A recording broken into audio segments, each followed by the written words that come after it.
হয় আমি কিন্তু বড় ভাই ছোট ভাই কিছু মানবো না চেয়ারম্যান সাহেব, আমি কিন্তু যে কোনো একটা করে ফেলাম কয়ে দিলাম। কি বললি তুই?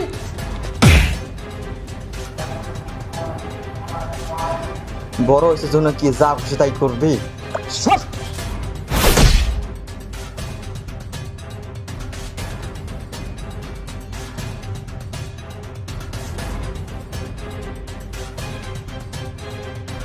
আরে ভাই কি করতেছেন? বড় ভাইকে টাকা দিয়ে ফালা দিলেন? হুজুর আবার কোথায় এলো চেয়ারম্যান সাহেব? আরে রাকিব সাহেব বুঝেন না, এটা মনে হয় মালপানি খাওয়ার ধান্দা করতেছে।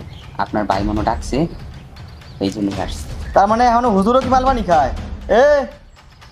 চলবো না, ঠিক আছে, আমার জমি ভাগ করা লাগবই, আমি জমি চাই, তাছাড়া কোনো কথা নাই। এখানে যে আইবো তারাই ধরে হাত পাট সব ভাঙিয়ে দেবো। কি চেয়ারম্যান সাহেব ঠিক আছে? বাকিটা আপনি দেখেন, থানা পুলিশ। ঠিক আছে, ওই সময় আমি আছি, সমস্যা নেই। আমি তো জানি।